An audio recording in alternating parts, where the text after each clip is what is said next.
Hello बच्चों, नमस्कार। कैसे हैं आप सभी? सर हम तो बहुत ही बढ़िया हैं क्योंकि हमारी तैयारी भी अब ठीक चलने लग गई है, सही मोड़ पे जा रही है। Very good. तो हम दूसरे लेक्चर की तरफ बढ़ते हैं जिसमें प्रतिलोम त्रिकोणमितीय फलन और मैट्राइसेस आव्यूह है। मेरा नाम नीरज झा। शुरू करें? यस सर, प्लीज शुरू कर दीजिए। अच्छा, ये मैं आपको बता दूं पहले कि जो इनवर्स ट्रिग्नोमेट्रिक फंक्शन है आईटीएफ है ना, आईटीएफ जो है उसमें हमें क्या क्या पढ़ना है। आईटीएफ में हमें क्या क्या पढ़ना है? ठीक, हमें केवल एक्सरसाइज 2.1 तक पढ़ना है, मतलब केवल मूलभूत कॉन्सेप्ट है ना, आधारभूत संकल्पना है, केवल मूलभूत चीजें पढ़नी है, सिर्फ उतना ही पढ़ना है। बाकी आपको प्रॉपर्टीज गुणधर्म वगैरह कुछ भी नहीं पढ़ना, सब कुछ बोर्ड ने हटा दिया। शुक्रिया अदा करें ये बोर्ड का। ठीक है सर, करेंगे सर, पक्का। Very good. अब देखो यहां पर है कि आईटीएफ क्या है, बेसिक कॉन्सेप्ट क्या है आप समझिए। किसी भी फलन को आपको इस फलन का प्रतिलोम निकालना है, प्रतिलोम निकालना है इस फंक्शन का। ये तभी निकल पाएगा, ये प्रतिलोम तभी निकल पाएगा जब मेरा फंक्शन 1 1 एंड ऑन 2 होगा। क्या होगा? 1 1 1 1 एंड ऑन 2 होगा। मतलब जब भी बाइजेक्टिव फंक्शन होगा तभी मैं प्रतिलोम निकाल पाऊंगा, वरना मैं प्रतिलोम नहीं निकाल पाऊंगा। सर आपने बताया नहीं प्रतिलोम क्या होता है। ठीक है, थोड़ा सा बता देता हूं, हल्का सा आइडिया दे देता हूं उसका। अब एफ एक्स मान लो वाई है, ठीक, ये है ना? तो एफ इनवर्स एक्स को हम कहते हैं ये इसका इनवर्स है। इनवर्स बोले तो प्रतिलोम, ठीक है, इनवर्स बोले तो प्रतिलोम, ये इसका प्रतिलोम। अब सबसे पहला कॉमन डाउट बच्चे का आता है, बोले सर एफ इनवर्स बोले तो 1/f क्या? ये गलत है बेटा, ये नहीं होता। एफ इनवर्स का मतलब 1/f नहीं, रेसिप्रोकल नहीं करना है। बच्चे को क्या है, उसको लगता है -1 है, जैसे 2 की पावर -1 है तो उसको 1/2 लिख देते, 3 की पावर -1 को 1/3 लिख देते, वैसे ही एफ इनवर्स को 1/f लिख दो। ये आपकी सोच गलत है, ऐसे नहीं होता। क्या होता है इनवर्स, मैं आपको समझाता हूं, थोड़ा सा समझाता हूं। कि जैसे मान लो आपने एक बात बोली कि चलो मान लो आपने बोला कि एफ एक्स बराबर x³ है, ठीक है, ऐसा कुछ बोला है ना, आर से आर में परिभाषित है, आर से आर में परिभाषित है। तो इसका मतलब कोई भी फंक्शन ले सकते हो, है ना, जो 1 1 एंड ऑन 2 है। फिलहाल ये 1 1 एंड ऑन 2 है, समझ में आ रहा है? यस सर, बिल्कुल आ रहा है। अच्छा, अब क्या हुआ, आपने इस फंक्शन को, यहां पे एफ था, है ना, यहां पे आपने इनपुट दिया एक्स, तो बाहर आ गया एफ एक्स।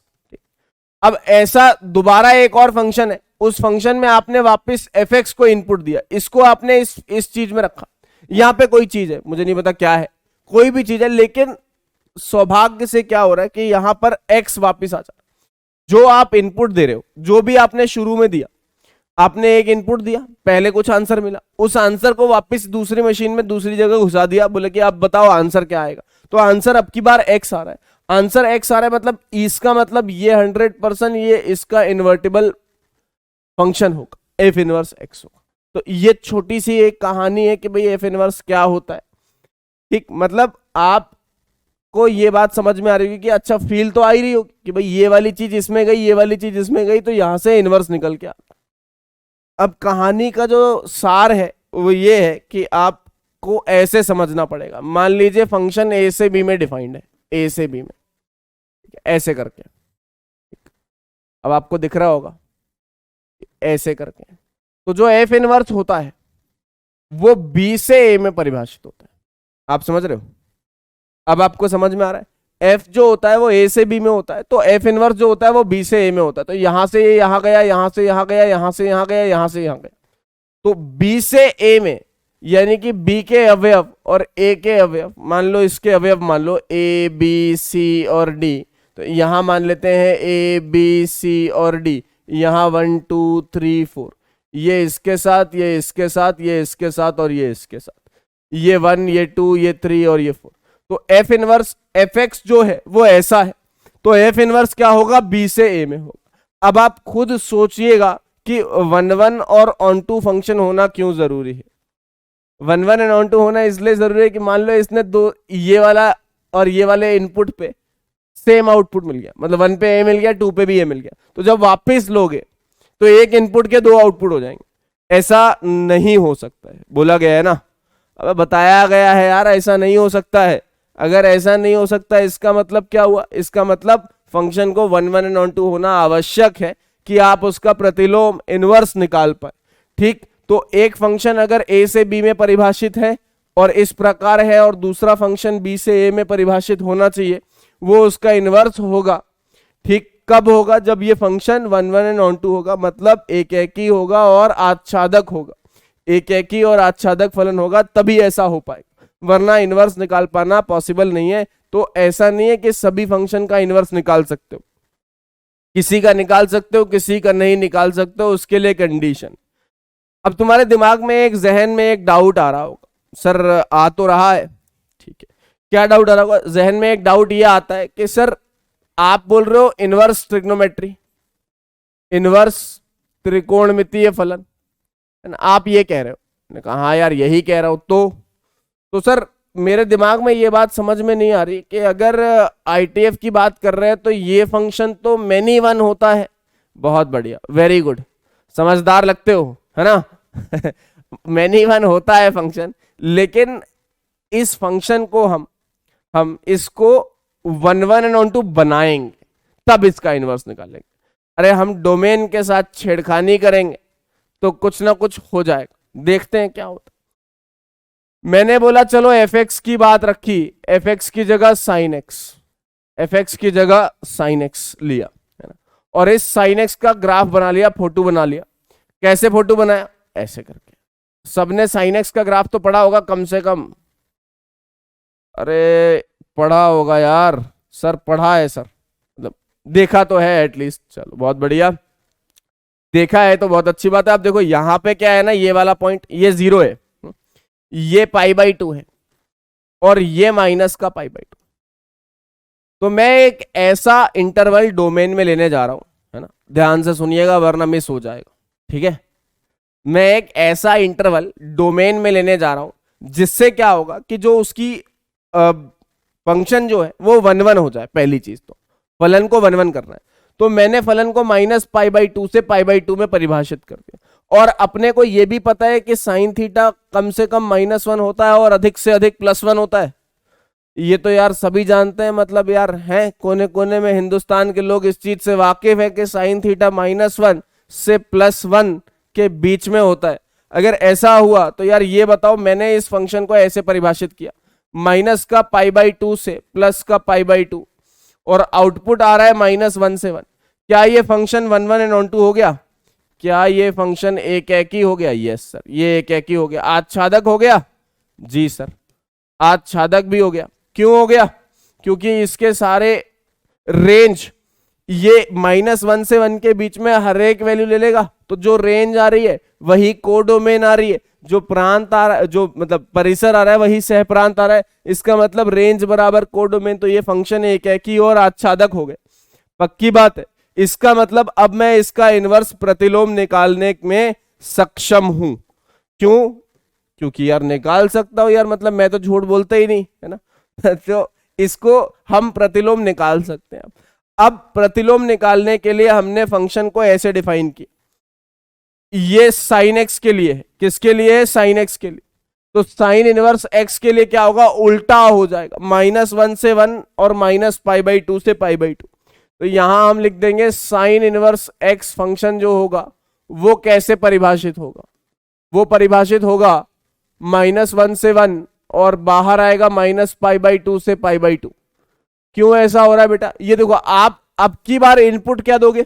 ये सेट वाला, ये इनपुट दे रहे हो, ये आउटपुट आ रहा है, ये रख रहे हो, ये आंसर आ रहा है। मतलब आप ऐसा समझिए कि जैसे एक, चलो अभी एग्जांपल से हम समझाएंगे आपको, फिलहाल आप ऐसे समझ लो कि भाई ये वाला आपको, ये रेंज था, ये डोमेन था, आपने दोनों को पलटा, रेंज हो गई डोमेन, डोमेन हो गई रेंज, और फंक्शन क्या हो गया? इनवर्स हो गया। तो साइन इनवर्स एक्स के लिए ये वाली बात जानना आवश्यक है।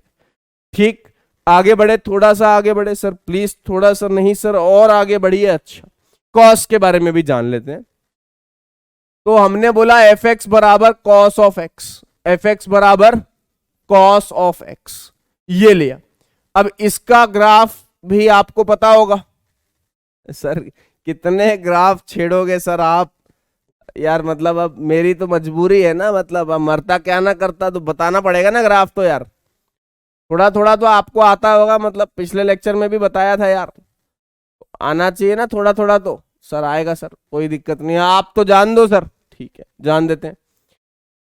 ये ग्राफ देख के कैसा लग रहा है सर? अच्छा तो मतलब ठीक है, ठीक लग रहा है सर, मतलब ना ही बहुत अच्छा ना ही बहुत बुरा, वेरी गुड। तो ये वाली वैल्यू 0 है, ये वाली वैल्यू π/2 और ये वाली वैल्यू पाई और ये π/2।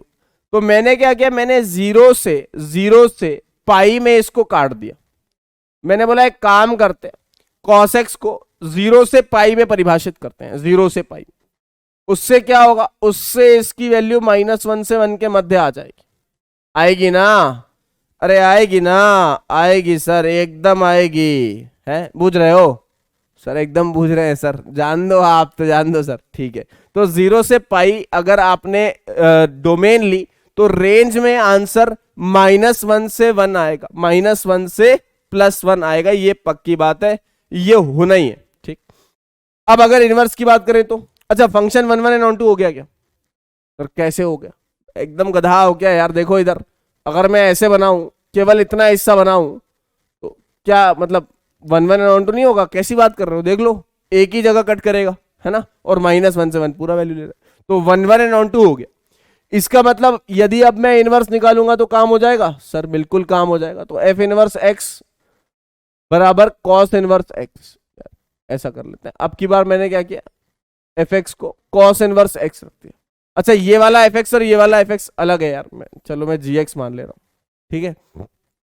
बाद में क्या कोई को डाउट आ जाए, बोले मेरे ही माथे आ जाए, बोले सर ये वाली वैल्यू आपने ऐसे क्यों रख दी, यहाँ पे gx कर लो यार, है ना भाई। दर्द तो किसी को भी हो सकता है ना, बोले सर इसी पॉइंट पर छेड़ दिया, बोले सर ये क्यों कर दिया आपने fx। तो एक को fx मान लिया, एक को gx मान लिया, आप ठीक है, अब तो नहीं तकलीफ होगी, नहीं होगी सर, अब ठीक है। अच्छा ठीक है, gx को cos इनवर्स x रखा, तो बताओ ये कहां से कहां पे परिभाषित होगा सर? ये -1 से 1 में और 0 से पाई में परिभाषित होगा। वेरी गुड, ये हमें याद रखना है, ठीक। बाकी इसी तरीके से 4 और है, उन चारों को भी हम बनाते हैं, तो इसी तरीके से इसी प्रकार से हमें चीजें मिलती हैं। तो मैंने एक टेबल बना रखी है, उस टेबल को आप एक बार पढ़ लेंगे, ध्यान रखेंगे, तो उससे सारे आंसर, सारी चीजें, सारी दुविधाएं दूर हो जाएंगी। इससे ज्यादा बहुत कुछ हमको इसमें पढ़ना नहीं है, क्योंकि सब बोर्ड ने हटा दिया है। शुक्रिया अदा करना है हमें बोर्ड का, ठीक। लेकिन अभी शुक्रिया अदा कर रहे हो, बाकी अगले चैप्टर्स में बोलोगे नहीं नहीं है। ठीक है, ये फंक्शन है, एफ है, एफ इनवर्स है, ये रेंज है, सॉरी ये डोमेन है, ये डोमेन है और ये रेंज है, ठीक। डोमेन और रेंज, ये प्रांत है और ये परिसर है। अब ध्यान से देखिएगा, प्रांत और परिसर में चीजें देखिएगा, मजेदार है। आप साइन इनवर्स के अंदर हमेशा -1 से 1 के बीच की वैल्यू रख सकते हो, क्योंकि साइन थीटा का जो आंसर आता है वो आंसर पहले आएगा, मतलब -1 से 1 के बीच का आंसर, और आंसर आपको उत्तर हमेशा -π/2 से π/2 में मिलेगा। उसी तरह से कॉस इनवर्स, ये मैंने करवा दिया। अच्छा, कोसेक इनवर्स जो है, कोसेक इनवर्स और साइन इनवर्स दोनों एक जैसे होंगे, बस डोमेन में अंतर होगा। अब डोमेन में क्यों अंतर होगा, एक बात बताओ यार, साइन थीटा का आंसर -1 से 1 के मध्य मिलता है, तो कॉस थीटा कोसेक थीटा का आंसर -1 से छोटा या 1 से बड़ा मिलता है। ये तो पता है ना यार तुम लोगों को, कोसेक थीटा जो होता है उसका मॉड हमेशा 1 से बड़ा होता है, ये तो पता है ना आपने, अरे पढ़ा होगा ना यार, कोसेक थीटा का मॉड हमेशा 1 से बड़ा होता है। यस सर, बिल्कुल सही बात है, हमेशा 1 से बड़ा होगा, ठीक। तो इसीलिए इसमें क्या किया, ऑल रियल नंबर, सारे रियल नंबर आ सकते हैं, लेकिन -1 से 1 के बीच की संख्या नहीं आएगी। कभी भी आपने सुना है कोसेक थीटा 1/2 हो जाए, 1/4 हो जाए? ऐसा नहीं हो सकता ना भाई, परिभाषित ही नहीं हो पाएगा।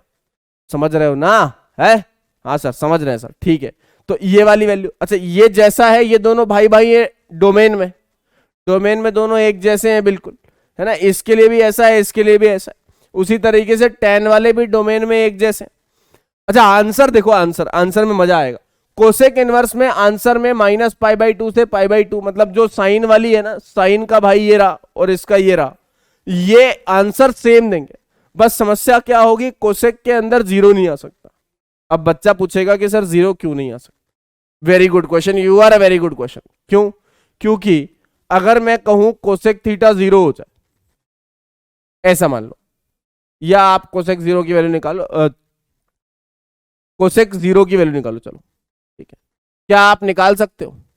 क्या आप निकाल सकते हो कोसेक 0? नहीं सर, नहीं। 1/sin 0 मतलब 1/0 मतलब ये तो अनंत आ रहा है, नॉट डिफाइंड आ रहा है, इसीलिए यहां पर आंसर 0 नहीं आ सकता, आंसर 0 नहीं आ सकता, ठीक है। इसका आंसर 0 नहीं आ सकता, उत्तर 0 नहीं आ सकता, क्योंकि 0 आप कोसेक में पुट नहीं कर सकते। उसी तरह से π/2 सेक में पुट नहीं कर सकते, ठीक। और tan इनवर्स और cot इनवर्स में देखेंगे तो इन दोनों में -π/2 और +π/2 नहीं पुट कर सकते, क्योंकि tan 90 क्या होता है, अनंत हो जाता है, ठीक।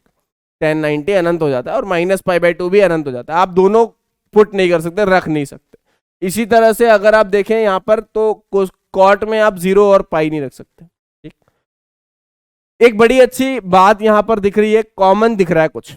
क्या कॉमन दिख रहा है सर? कॉमन ये दिख रहा है कि हम या तो पहला चतुर्थांश यूज कर रहे हैं, या तो पहला, या दूसरा, या चौथा, ठीक है। आप तीसरा चतुर्थांश कभी भी यूज नहीं करोगे, जो एंगल आएंगे, आंसर जो आएंगे वो कभी भी ऐसे यूज नहीं करोगे तीसरा वाला। अब देखो sine inverse, cos, cosec inverse और टैन इनवर्स, इनके अंदर x, अब x यदि धनात्मक हुआ तो आंसर फर्स्ट क्वाड्रेंट में आएगा, और यदि x ऋणात्मक हुआ तो आंसर फोर्थ क्वाड्रेंट में आएगा। बच्चा बोलेगा ऐसा क्यों? ऐसा क्यों का रीजन मैं तुम्हें बताता हूं। कारण ये है कि देखो साइन थीटा की बात करो तो प्रथम चतुर्थांश में धनात्मक होता है, और चतुर्थ चतुर्थांश में ऋणात्मक होता है, नेगेटिव होता है। होता है ना? होता है ना? यस सर, होता है। तो इसलिए हम इसमें पहला और चौथा लेते हैं। अच्छा, ये बात है। इसी तरह से अगर आप कॉस इनवर्स की बात करो, सेक इनवर्स की बात करो और कॉट इनवर्स की बात करो, इसमें यदि x है, यदि x धनात्मक आएगा तो आप फर्स्ट क्वाड्रेंट में लेंगे आंसर, और यदि x ऋणात्मक आएगा तो आप सेकंड क्वाड्रेंट में आंसर। एक कॉमन डाउट ये आता है कि सर tan इनवर्स तो फोर्थ में नेगेटिव होता है, ठीक है, tan मतलब कॉट भी फोर्थ में नेगेटिव होता है, तो यहाँ पे चौथा क्वाड्रेंट क्यों नहीं यूज करते? उसका कारण ये है कि मेनी वन फंक्शन बन जाता है, तो इसलिए हम क्या करते हैं, फर्स्ट और सेकंड यूज करते हैं कॉट में भी, ठीक। तो ये सब भाई भाई है, ये सब भाई भाई है आंसर में, आंसर में है ना, आंसर जो आता है। अभी हो सकता है तुम्हें कुछ कुछ कंफ्यूजन रह रही हो कि सर थोड़ा थोड़ा ना अभी भी दिमाग में चीजें चल रही है, सर थोड़ा और बताओ। तो रुको, है ना, आग जलाता है, पानी बुझाता है और झा समझाता है, देखो इधर आगे बढ़ते हैं। अब अगर मैं तुम्हें क्वेश्चंस करवाऊं तो आप आराम से समझना, है ना, ध्यान से समझना, एक एक करके सारे क्वेश्चन हमसे हो जाएंगे। ये चलो हम पहले +1/2 करेंगे। पहले मैं इस क्वेश्चन को ऐसे सॉल्व करूंगा, साइन इनवर्स ऑफ 1/2 निकालूंगा, ठीक है, साइन इनवर्स ऑफ 1/2। जब भी ऐसा आंसर आए तो हमेशा लिखेंगे थीटा। क्या लिखेंगे? हमेशा थीटा। जब भी ऐसा कुछ पूछा जाए, लिख दिया। अच्छा, लिखने के बाद बोल देंगे कि थीटा की वैल्यू -π/2 से +π/2 है। बहुत बढ़िया, वेरी गुड। क्यों? क्योंकि इसका आंसर जो है वो -π/2 से +π/2 आएगा, ये बात पक्की है। यही बात है ना सर? बिल्कुल यही बात है। अगर मैं इसको ऐसा लिखूं तो यहां इसका मतलब होता है कि साइन थीटा का मान 1/2 आ जाए। अब बताओ साइन थीटा का मान 1/2 कब आएगा? कौन सी वैल्यू पर? -π/2 से π/2 के बीच में कौन सी वैल्यू पर साइन थीटा का मान 1/2 आएगा? साइन 60 डिग्री, ये 30 डिग्री, या 45 डिग्री? ये भी अपने को नहीं पता है सर। हम कोई बात नहीं, आपने कुछ कुछ सीखा है सर? कुछ नहीं, हमने बहुत कुछ सीखा है। बहुत बढ़िया यार। ये अपने पास है 1 1 और √2, ये √3, ये सॉरी ये √3, ये 2 है ना, और ये 1। इक्विलेटरल त्रिभुज का मतलब इक्विलेटरल ट्रायंगल का, सम चतुर्भुज का, सॉरी क्या कहते हैं यार, हाँ, समबाहु त्रिभुज जो होता है, इक्विलेटरल ट्रायंगल जो होता है, उसका अगर आप एक हिस्सा देखें तो एक 1 आ जाएगा, ये 2 यूनिट का। मतलब अगर ऐसा त्रिभुज अपने पास है जिसमें ये 2 है, ये 2 है, ये 2 है, तो इसको काट देंगे तो ये 1 हो जाएगा।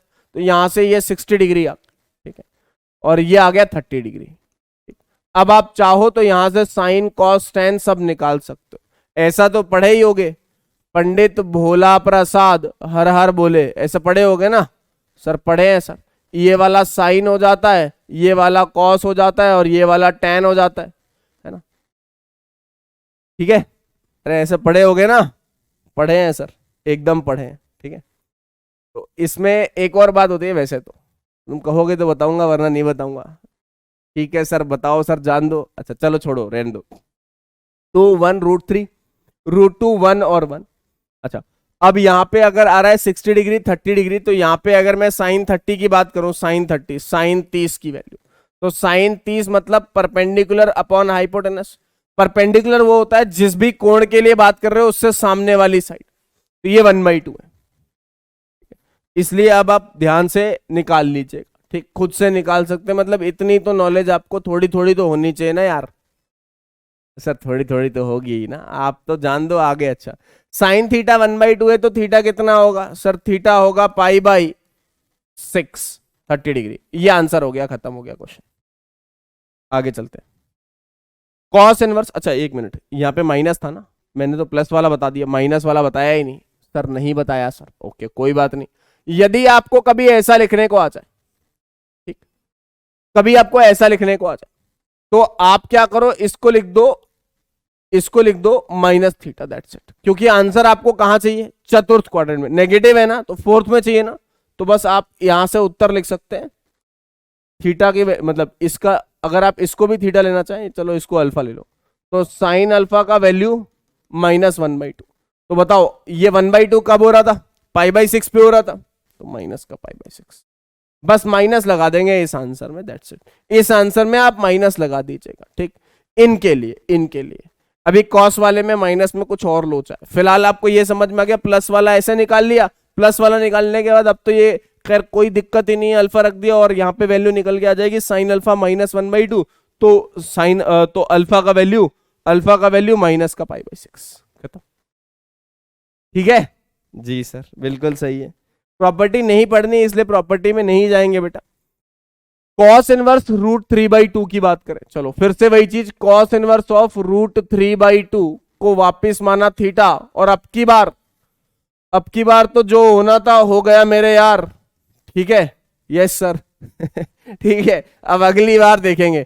0 से पाई है, ये 0 से पाई है, तो कॉस इनवर्स √3/2 बराबर थीटा, थीटा 0 से पाई के बीच में है। अब आंसर निकालने के लिए वापस वही चीज की कॉस थीटा का वैल्यू √3/2 ले लो, यानी कि थीटा का वैल्यू फिर से वही π/6, कॉस 30 डिग्री होता है √3/2। अरे थोड़ी मेहनत करनी पड़ेगी, दिमाग में चलाओ यार, मतलब कॉस 30 डिग्री का वैल्यू होता है √3/2। यस सर, आगे बढ़े, बिल्कुल बढ़िया सर, प्लीज आगे बढ़िए। कोसेक इनवर्स √2, कोसेक इनवर्स √2 अगर लिखना है तो वापस इसको ऐसा लिख दो, कोसेक इनवर्स 2 बराबर थीटा, यानी कि कोसेक थीटा बराबर 2, यानी कि साइन थीटा बोले तो कितना होगा सर? 1/2 होगा। क्या आपको ये करना आता है सॉल्व? यस सर, एकदम सॉल्व करना आता है। आप यहां पर साइड में ना थीटा की रेंज लिख दीजिएगा, -π/2 से +π/2, लेकिन 0 नहीं आएगा, बस सारी वैल्यू आएगी -π/2 से π/2 के बीच में, पर बस 0 नहीं आएगा। ठीक है, तो क्या आंसर आ रहा है? आंसर आ रहा है साइन थीटा 1/2, तो थीटा का वैल्यू इस बार कितना आ रहा है? π/6, 30 डिग्री, 30 डिग्री पे 1/2 होता है, तो आंसर आ गया π/6। आगे बढ़ते हैं अगले क्वेश्चन पे। tan इनवर्स -√3, अब वापस वही काम, नेगेटिव आता है अंदर तो फोर्थ क्वाड्रेंट में आंसर आएगा। तो फिर से वही हमने बोला tan इनवर्स √3 की वैल्यू हमने रख दी थीटा। ठीक, तो tan थीटा का वैल्यू √3। अब आप बताओ tan थीटा √3 कहां पे आता है? 60 डिग्री पे, 60 डिग्री पे। अब यार ट्रायंगल से अगर देखोगे ना, अगर त्रिभुज याद है तो काम हो जाएगा। ये देखो, ये 60 डिग्री है, ये 1 है, ये अपने पास है 1, है ना, ये 1 है, ये √3 है और ये 2 है, तो √3/1 tan 60 आ रहा है। यार इतना सर, इतना कौन समझाता है? आप तो सर बहुत ज्यादा समझा रहे हो। π/3 हो गया tan थीटा, थीटा 60 डिग्री यानी कि पाई बाई 3। अच्छा आंसर 60 डिग्री मत लिख देना वरना नंबर नहीं मिलेगा, ठीक है, नंबर चाहिए ना। हाँ सर नंबर तो चाहिए सर, उसी के लिए तो पढ़ रहे हैं। अच्छा तो इसलिए नंबर लाने के लिए यहाँ पर पाई बाई 3 लिखना पड़ेगा, ऐसे रेडियन में लिखना पड़ेगा आंसर, है ना। डिग्री में लिख दिए तो आंसर नहीं मिलेगा भले ही सही हो, ठीक है। यस सर, तो ये पाई बाई 3 हो गया, ये उत्तर हो गया। लेकिन पूछा है आपसे माइनस का, तो कुछ नहीं करना, क्या करना है सर, बस इसको हल करना है। बहुत बढ़िया यार, समझदार बच्चे हो। tan अल्फा जो है, tan अल्फा का मान माइनस का √3 आ रहा है, यानी कि अल्फा बराबर माइनस का पाई बाई 3 लिख देना, खत्म हो गया सवाल, आ गया आंसर। आप समझे? समझ गए सर, एकदम समझ गए सर। जान दो आगे, जान दो, बस गोली की रफ्तार से जान दो, ठीक है। देखो अगला क्वेश्चन है, cos इनवर्स -1/2 क्या करें, निम्न के मुख्य मानों को ज्ञात कीजिए। बहुत बढ़िया, cos इनवर्स ऑफ -1/2 को ज्ञात करना है। क्या कर सकते हैं इसमें, कोशिश कर सकते हैं और तो कुछ नहीं, ठीक है भाई। तो cos इनवर्स ऑफ -1/√2 को मैंने लिखा यहाँ पे +1/2 और इसको लिख दिया थीटा। तो ये बताओ cos थीटा कितना आएगा सर, वो 1/2 है, तो थीटा होता है पाई बाई 3। पाई बाई 3 मतलब 60 डिग्री, 60 डिग्री थीटा होता है, कितना होता है 60 डिग्री, 60 डिग्री थीटा हो गया। लेकिन ये तो पूछा नहीं है, पूछा है तो माइनस का 1/2। अब तो कुछ नहीं सर, अब बस होगा खेला। कैसे, देखो ये -1/2 है ना, -1/2 जब भी आता है ध्यान से देखना, कॉस का अगर मैंने यहां पे लिया कोई भी एंगल थीटा और यहां पे लिया पाई माइनस थीटा, तो क्या आप ऐसा समझ सकते हैं कॉस पाई माइनस थीटा को हम माइनस कॉस थीटा लिखते हैं? क्या ये बात आपको आती है, आपके जहन में ये बात आती है? सर एकदम आती है सर, आपके जहन में, आपके दिमाग में ये बात फिट है ना, है कि ऐसा होता है कॉस पाई माइनस थीटा या कॉट पाई माइनस थीटा या सेक पाई माइनस थीटा, ये माइनस का sec theta minus cot theta या माइनस कॉस थीटा ही होगा। सर एक सांस में इतना कुछ कैसे बोल लेते हो सर, हमें भी सिखाओ। अच्छा सुनो, ठीक है, ये समझ में आया आपको, कॉस पाई माइनस थीटा बराबर माइनस का कॉस थीटा होता है। अब कहानी ये है कि ये माइनस का 1/2 है, जब भी मेरा माइनस में आ जाए तो मैं माइनस वाले साइन को भूल करके प्लस वाले को लिख दूंगा, ठीक, लिख दिया। और लिखने के बाद अब मैंने कॉस इनवर्स ऑफ -1/2 को रख दिया अल्फा, तो कॉस अल्फा का वैल्यू -1/2, यानी कि अल्फा का वैल्यू अब की बार माइनस पाई बाई 3 लिखना।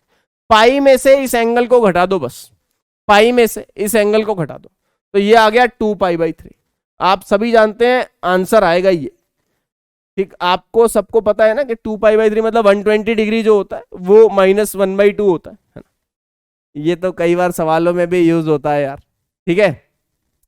तो ये समझ में आ गया। अब एक बच्चा बहुत ही ज्यादा इंटेलिजेंट है, उसने बोला कि आपने बताई, ओ अच्छा कोई बात नहीं, उसको ऐसा सवाल एग्जाम में आ गया, उसने बोला वाह सर वेरी गुड, बहुत मजा आई, देखो आपने जो बताया अगर मैं उसको अप्लाई करूं तो माइनस को खा जाऊं और आंसर आएगा केवल और केवल कॉस इनवर्स ऑफ 1/2, और ये हो गया पाई बाई 3, और इसमें मैंने लिख दिया 2। यहां पे अगर मैं माइनस लगाऊं तो इसका आंसर क्या आएगा, पाई माइनस पाई बाई 3।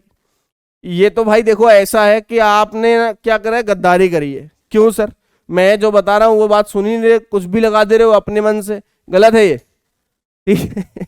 अरे माइनस बाहर नहीं, माइनस अंदर होगा तब लिखेंगे, है ना यार। एक एक से कलाकार समझदार लोग होते हैं, है ना, इस पृथ्वी पे अन्य अन्य विभिन्न नाना प्रकार के लोग हैं, सब भरे पड़े हैं, है ना यहीं पे। तो ये गलत है भाई, ठीक है। ये नहीं कि माइनस सुना उसने, आधा ही सुना, है ना, पूरा नहीं सुना, तो माइनस अंदर होना चाहिए, बाहर नहीं होना चाहिए, ठीक है।